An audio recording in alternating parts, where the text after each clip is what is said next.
listening. Nothing to worry about. They could see the smoke from the end of the street. "It's our house!" Anne shouted. "It can't be," Tom said. But he knew that Anne was right, and they both began to run. There was a small crowd in the street outside their house.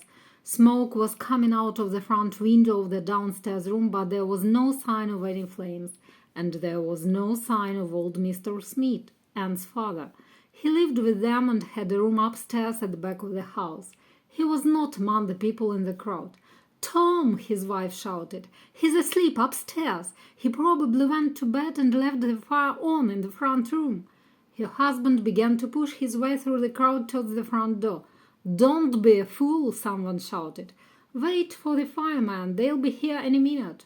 But Tom knew that he must not wait. He put a handkerchief over his face and ran up the stairs.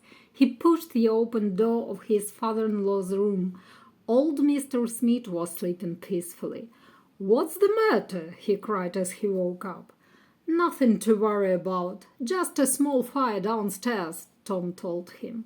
"Now get a coat on and put a handkerchief over your face like this." At the top of the stairs, Tom made old Mr. Smith climb onto his back. Then he put a handkerchief over his own face and went down the stairs as quickly as he could. There was a cheer from the crowd as he came out of the house. The fire engine and the ambulance arrived more or less at that moment. The first flames were just beginning to come out of the front window. "It's all my fault," moaned old Mr. Smith as they carried him into the ambulance. "I was reading the newspaper and I left it near the electric fire."